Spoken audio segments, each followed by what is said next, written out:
140 كاري كندي كلاسيين ملس اللي يورد خيط حالف النلوكا 140 كاري سرحته إلي الشب لبها للسرحة كم زي كوينو إلي الشب حموش تخلاصات يعني السرح حموش تخلاصات صالون مدقسي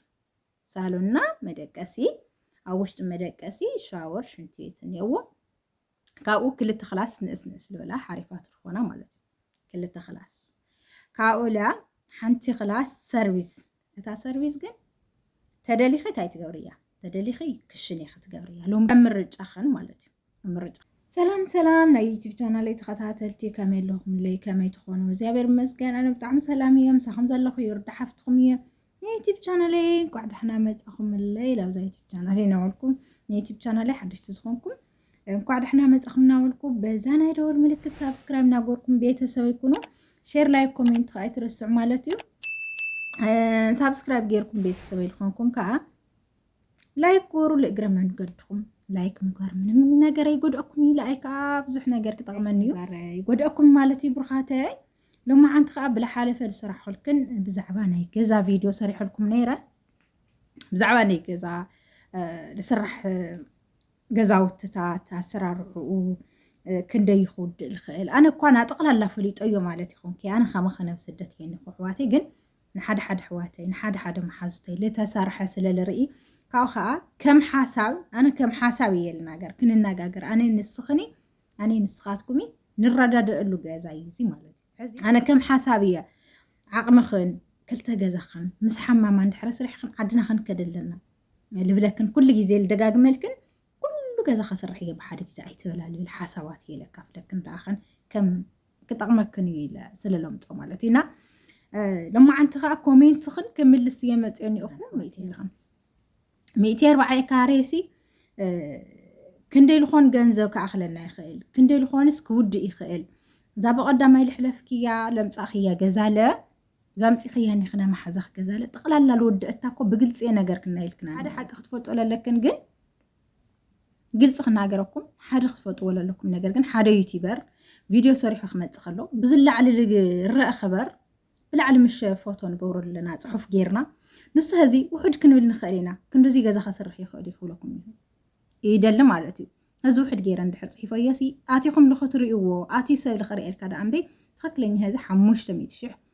لجزاء ود مالتي خوني حموش تميتشح جد بعقمخا كم عقمخا تسارح حيا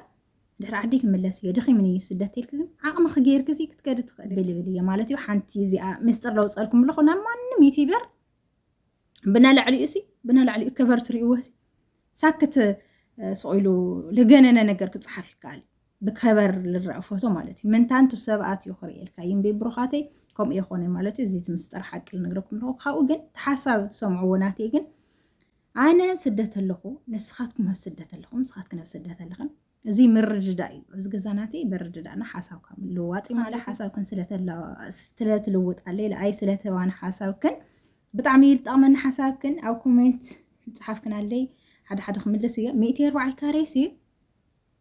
كندي لكون جنزلود بالكنان خا كندو زيك بلكن يخليكم لتقلل جزا هذي تقلل جزا خطود يتخوين 240 كاريسي روح له جنزه ودك قديت ايو كم سروت جميركا كان شلو توديو كلاسات صريحه ودك يخليو كلاسات صريحه شنتي بيت مدقسي مو مسارح له تنجينلو سيمينتولو ناي حمامات اقحوت نيو ندل خسر حيا زنيت اتيلكي بزح جنزك تودي تخلي ولا 240 تخونسي عزنيت كم ني هفتمات كسر حيا تيلكي لكن بزح جنزك تودي خا عقمي انا جن بقى ولا سيمينتو لمي اسكاكو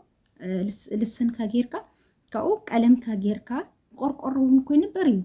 بقرقر سي نبريو قرقر سوات سي نوريوم كسكافزي هز غيزه لهم صو بولفون يكبريو تخيلكا بولفون كتكبري بالخاي مالتي خوني بولفون كاتغيركا تحر طنكيركن تحر تسفا غيركن او سدت بقى دحانسك غزاي كاو جمركو سيلكن حبولكن ግን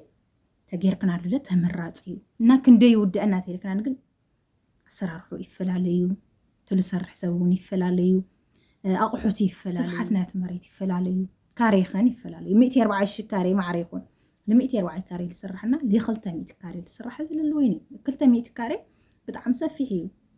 ስለዚህ ከም ስፍሓቱ ከዓ ገንዘቡን ክበዝሕ እዩ እንዳለ ከስርሖ እየተልኪ 200 ካሬ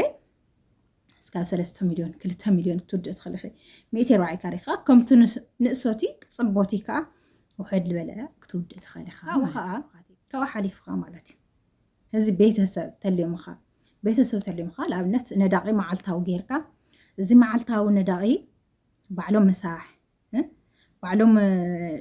እንትና ባዕሎም ሻሂ ባዕሎም ቁርሲ ኩሉ ነገር ለበፃፅሑ ቤተሰብ ኣብ ጎኑ ኮይኖም ንሪእዎ መዓልታዊ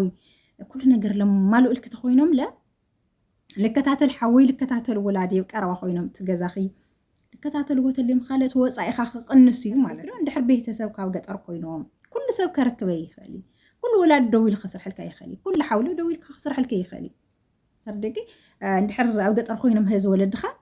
ታኻ ትገብር ለላትካ መማረፂት እንትና ኢኻ ትዎ ማለት እዩ ማለት ኮንትራት ኢኻ ትዎ ሰባት ኮንትራታት ሒዝካ ከዓ ያው ናይ ኢዶም እንዮ ናይ ንብረትካ እንዮ ኩሉ ናይ መስሓሖም ምናምኖም ሓሲቦም ፀውፂኦም እዮም ለኣኻል ሓስቡልካ ስለዚ ክከም ገዝኡይ ክከም ሰብኡይ ክፈላለዩ ማለት ጠቢቆኡ ጠጠው ኢሉ ድሕር ማይ ባዕሎም ለስትዩልካ ኮይኖም ብሰራሕተኛ ተለይ ኮይኑ ክቐንሰልካ እዩ እንድሕር ሰብ ለይብልካ ምንም ክትገብር ኣይትኽእል ከዓ ግድን ኢኻ ቢናዋለኻ ጌርካ ኩሉ ነገር ብሚናዋሎ ብሰራሕተኛ ክትገብሩ ከለካ ሩሕ ልሊ ገንዘብ ተጥፊኻ ማለት እዩ ካብኡ ተወሳኺ ከዓ እንታይ ትብል ኮሜንት ኣላ 140 ካሬ ክንደይ ክላስ እየን መልስ ስለይወርዳኻ ይተሓልፍኒ ልብልካ 140 ካሬ ስራሓቱ ኤሊሽፕ ዝበሃል ኣሰራርሓ ከምዚ ኮይኑ ኤሊሽፕ 5 ክላሳት እየን ዝስራሕ 5 ክላሳት ሳሎን መደቀሲና መደቀሲ ኣብ ውሽጢ መደቀሲ ሻወር ሽንቲ ቤት እኒአዎ ካብኡ 2 ክላስ ንእስ ልበላ ሓሪፋት ዝኾና ማለት እዩ 2 ክላስ ካብኡ ላ ሓንቲ ክላስ ሰርቪስ እታ ሰርቪስ ግን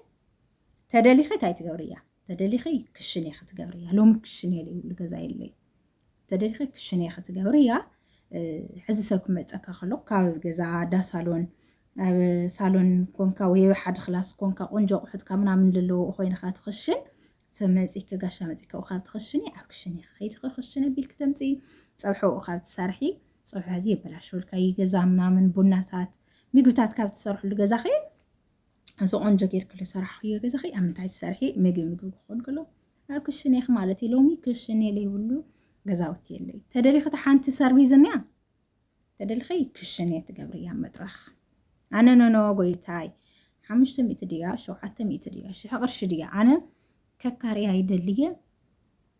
ዋጋ ቡና ይኮነኒ ከካርያ ይደልየ ኣነ ክሽነ ኣይገብራይ ተልክለ ክሽነ ክትገብርያ ትኽእል ገዛኺ መብትኺ